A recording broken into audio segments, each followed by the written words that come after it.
तुम्हाला माहिती आहे का, तुम्ही कधी या पद्धतीने भरली वांगी बनवली आहेत का? जर नसतील बनवली ना, तर एकदा माझ्या या पद्धतीने बनवून घरच्यांना खाऊ घाला. घरचे तुमचं कौतुकच करत राहतील. पण त्याआधी रेसिपी व्हिडिओ सेव्ह आणि शेअर करून ठेवा, कारण इतकी भन्नाट रेसिपी तुम्हाला कुठेच सापडणार नाही. वाटण तयार करण्यासाठी मिक्सरच्या भांड्यामध्ये सुकं खोबरं, कोथिंबीर, आलं, लसूण आणि जिरं काढायचं. थेंबभरही पाणी न वापरता थोडंसं जाडसर ठेवूनच वाटून घ्यायचं. त्यानंतर यामध्येच हळद, गरम मसाला, धनेपूड, कांदा लसूण मसाला, लाल मिरची पावडर, भाजलेल्या शेंगदाण्याचं कूट, चवीनुसार मीठ आणि एक मोठा चमचा कच्चं तेल घालायचं. पुन्हा एकदा सर्व साहित्य मिक्सरला फिरवून घ्यायचं. त्यानंतर इथे मी वांगी घेतली आहेत. एका भांड्यामध्ये पाणी घ्यायचं, त्यामध्ये थोडंसं मीठ घालायचं, म्हणजे चिरलेली वांगी काळी पडणार नाही. आता आपण नेहमी भरलं वांग बनवताना जशी वांगी चिरून घेतो ना, अगदी त्याच पद्धतीने वांगी चिरून घ्यायची. तयार मसाला वांग्यामध्ये भरून घ्यायचा. तर इथे पहा, सर्व मसाला वांग्यामध्ये भरून घेतलाय. थोडासा मसाला शिल्लक राहिलाय.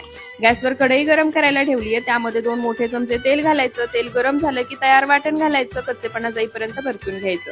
थोडंसं पाणी घालायचं आणि आता पाण्यामध्ये हा मसाला तेल सुटेपर्यंत परतून घ्यायचा.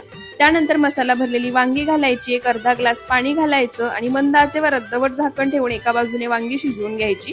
त्यानंतर पलटी करायची. पुन्हा अर्धवट झाकण ठेवायचं. मंद आचेवर शिजवून घ्यायची. 15 ते 20 मिनिटात मस्त चमचमीत अशी भरली वांगी बनवून तयार होतात. वांग सुद्धा पहा छान मऊसूत शिजले. तुम्ही सुद्धा नक्की बनवून पहा आणि पुढची रेसिपी कोणती हवी आहे ते कमेंट